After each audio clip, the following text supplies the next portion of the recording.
Alam mo kung ako sa'yo, hindi ako bibili nitong ageLOC True Face Peptide Retinol Complex. Bakit naman, you ask?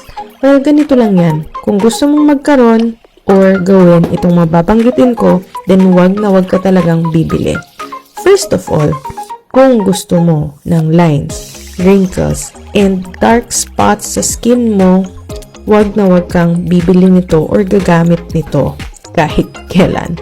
Next, kung sobrang dami mong time to apply a serum, maghintay ng effect, then wag na wag ka talagang bibili nitong ageLOC True Face Peptide Retinol Complex. And finally, kung gusto mo ng malagkit, and then hindi mo agad nakikita yung results after continued use, and walang science backing ang ginagamit mong product, then don't check out this product sa Yellow Basket. Pero if kabaliktaran lahat, then ano pang hinihintay mo? Check out mo na yun ngayon sa Yellow Basket.